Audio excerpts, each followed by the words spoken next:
Մարիա, այսօր չիմացող մարդուն ամենապարզ ձևով ոնց կնկարագրես Google-ի աշխատանքը։ Google-ը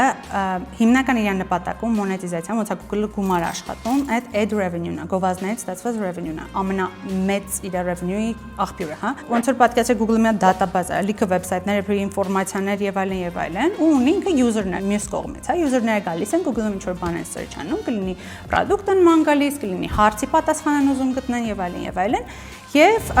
ակնկալում են, որ իրանց հարցը ամենաճիշտ ձևով, ամենաարժանահավատ ձևով, հա, ու որակյալ ձևով ճիշտ պատասխան կստանան իրանց հարցին։ Հիմա Google-ը ranking-ի ալգորիթմ ունի, որ հասկանա,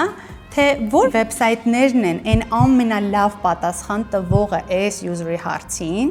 որ մի վեբսայթներն են ամենաtrust պատասխան տվողը, ու կարողանա match անի այս իր հարցին ու սկսի rank անել այդ վեբսայթները ըստ իրանց,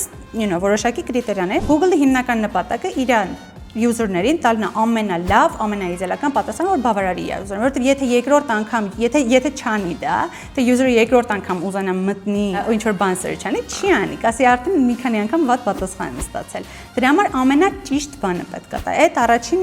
բանն է։ Դրա համար, որպեսզի ճիշտ բան տա,